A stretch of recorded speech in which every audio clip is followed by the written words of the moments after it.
لا تعداد درود و سلام نبی پاک صلی اللہ علیہ وآلہ وسلم پر اور آپ کے تمام پاکیزہ اور مقدس آل و اصحاب پر۔ السلام علیکم۔ ٹیچنگز آف اسلام کے ساتھ اویس محمد قاضی۔ ختم نبوت کا مسئلہ ایک نہایت حساس اور اہم مسئلہ ہے۔ عقل سلیم رکھنے والا بندہ کسی طور بھی اس سے انکار نہیں کر سکتا۔ نبی پاک صلی اللہ علیہ وآلہ وسلم کے اصحاب نے اس مسئلہ کی حساسیت اور اہمیت کو سمجھانے کے لیے اور اس کے تحفظ کے لیے اپنی جانوں کے نذرانے پیش کیے، اپنے لہو سے خراج پیش کیا اور ایسی سیسا پلائی ہوئی دیوار بن کر اس عقیدہ کے استحکام کے لیے محنت کی کہ رہتی دنیا تک ان کی مثال کو پیش کیا جاتا رہے گا۔ اسی فدائیانہ جذبے کی ایک جھلک دیکھیے۔ نبی پاک صلی اللہ علیہ وآلہ وسلم کی بارگاہ ناز میں ایک خط پیش کیا گیا۔ جب خط کھول کے پڑھا گیا تو لکھنے والے نے لکھا تھا کہ میں اللہ کا نبی ہوں معاذ اللہ، اور میرے ساتھ ایک معاہدہ کر لیجئے، جب تک آپ زندہ رہیں گے آپ اللہ کے نبی ہوں گے، اور آپ کی وفات کے بعد میں اللہ کا نبی ہوں گا، یا یہ معاہدہ کر لیجئے کہ آدھے عرب کے آپ نبی ہوں گے اور آدھے عرب کا میں نبی ہوں گا۔ اب یہ خط لکھنے والا مسلمہ بن حبیب تھا، جس نے نبوت کا دعویٰ کر دیا تھا۔ نبی پاک صلی اللہ علیہ وآلہ وسلم نے خط لے کر آنے والوں سے پوچھا، تمہارا اس خط کے اندر جو مضمون ہے اس کے بارے میں کیا خیال ہے؟ انہوں نے کہا، ہمارا بھی وہی خیال ہے جو خط لکھنے والے کا ذہن ہے۔ نبی پاک صلی اللہ علیہ وآلہ وسلم نے فرمایا، اگر عرب کے دستور کے اندر قاصدوں کے ساتھ اچھا سلوک کرنے کا حکم نہ دیا گیا ہوتا تو میں ابھی تمہارا سر مار کر تمہیں واصل نار کر دیتا۔ اللہ اکبر۔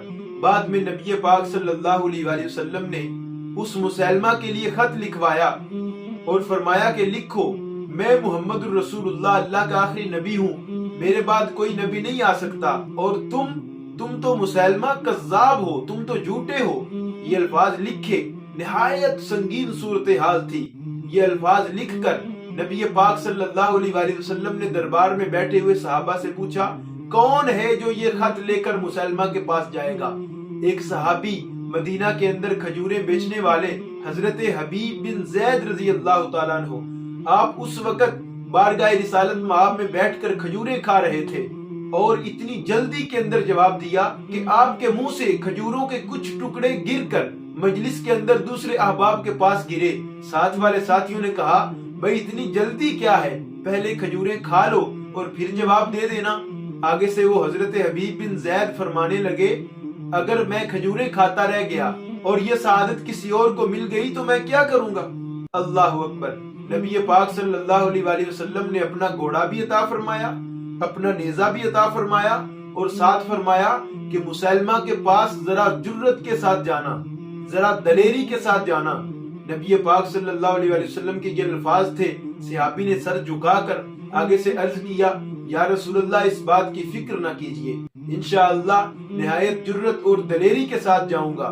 صحابہ کہتے ہیں کہ حضرت حبیب بن زید اس طرح اٹھ کر روانہ ہوئے جیسے کوئی دلیر سپہ سالار روانہ ہوتا ہے۔ ان کا پہلے والا انداز ہی نہیں تھا، ان کی چال کا انداز بھی بدل چکا تھا۔ جب وہ مسلمہ کذاب کے دربار کے اندر پہنچے تو مسلمہ نے پوچھا کہ تم کون ہو؟ آگے سے آپ نے فرمایا، میرا چہرہ دیکھ کے تمہیں پتہ نہیں لگتا کہ میں محمد الرسول اللہ کا غلام ہوں؟ ہمیں تو بتانے کی ضرورت ہی نہیں پڑتی، ہمارے تو چہرے دیکھ کے پتہ لگ جاتا ہے کہ یہ محمد عربی کے غلام ہیں۔ اس نے پوچھا، کس لیے آئے ہو؟ آپ نے نہایت بے نیازی کے ساتھ جواب دیا، یہ تمہارے خط کا جواب لے کر آیا ہوں۔ اس وقت عرب کا یہ دستور تھا کہ دربار کے اندر جب کوئی خط آتا تو اس کو کھول کر سارے مجمع کے سامنے پڑھا جاتا تھا۔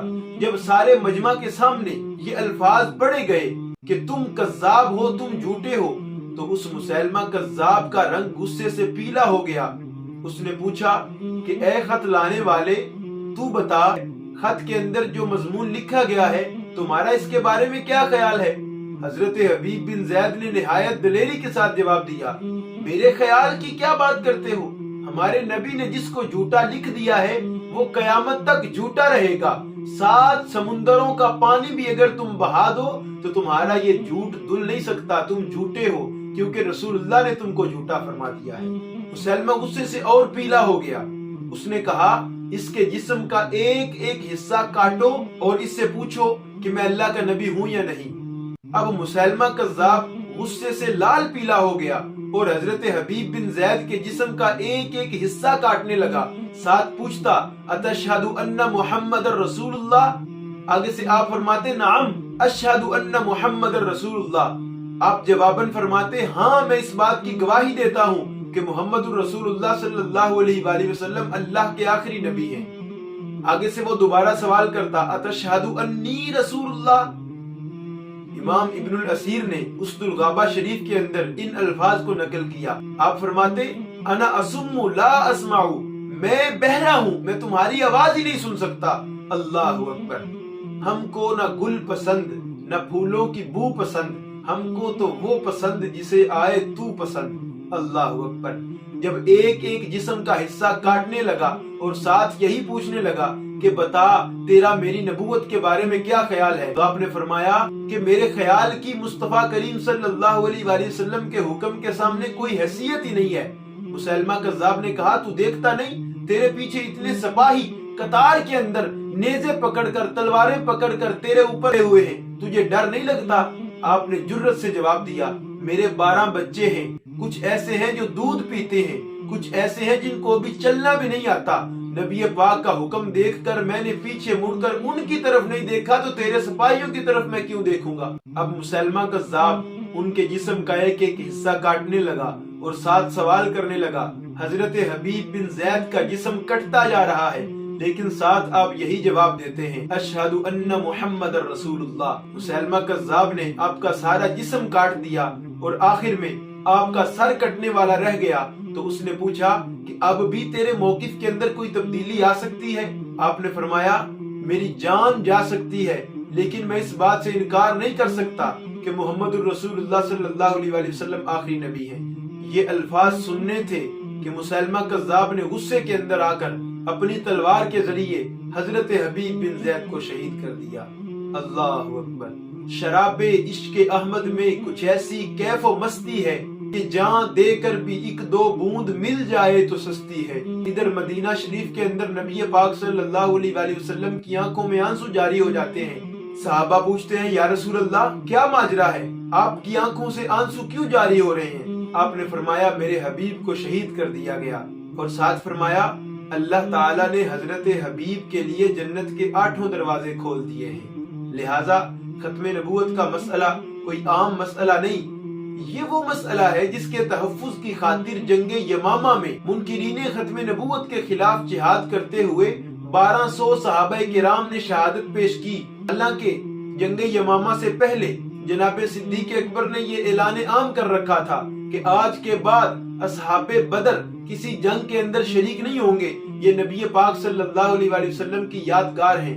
لیکن جنگ یمامہ کے موقع پر آپ نے فرمایا کوئی بدری ہو یا غیر بدری ہو، نبی پاک کی ختم نبوت کے لیے چل کے اپنا فریضہ سر انجام دے۔ دور آقا جانے جانا صلی اللہ علیہ وآلہ وسلم کا وہ پیارا غلام جس کو خلیفہ بلا فصل سیدنا صدیق اکبر کہا جاتا ہے، آپ نے اس وقت تک دم نہیں لیا جب تک مسلمہ کذاب کے فتنہ انکار ختم نبوت کا مکمل طور پر کلا کما نہیں کر لیا۔ اللہ تعالی ہم سب کو ختم نبوت کے عقیدہ کے تحفظ کے لیے اپنا کردار ادا کرنے کی توفیق عطا فرمائے، اور اگر جان دینے کی بات آئے تو اپنی جانوں کے نذرانے پیش کرنے کی بھی توفیق عطا فرمائے۔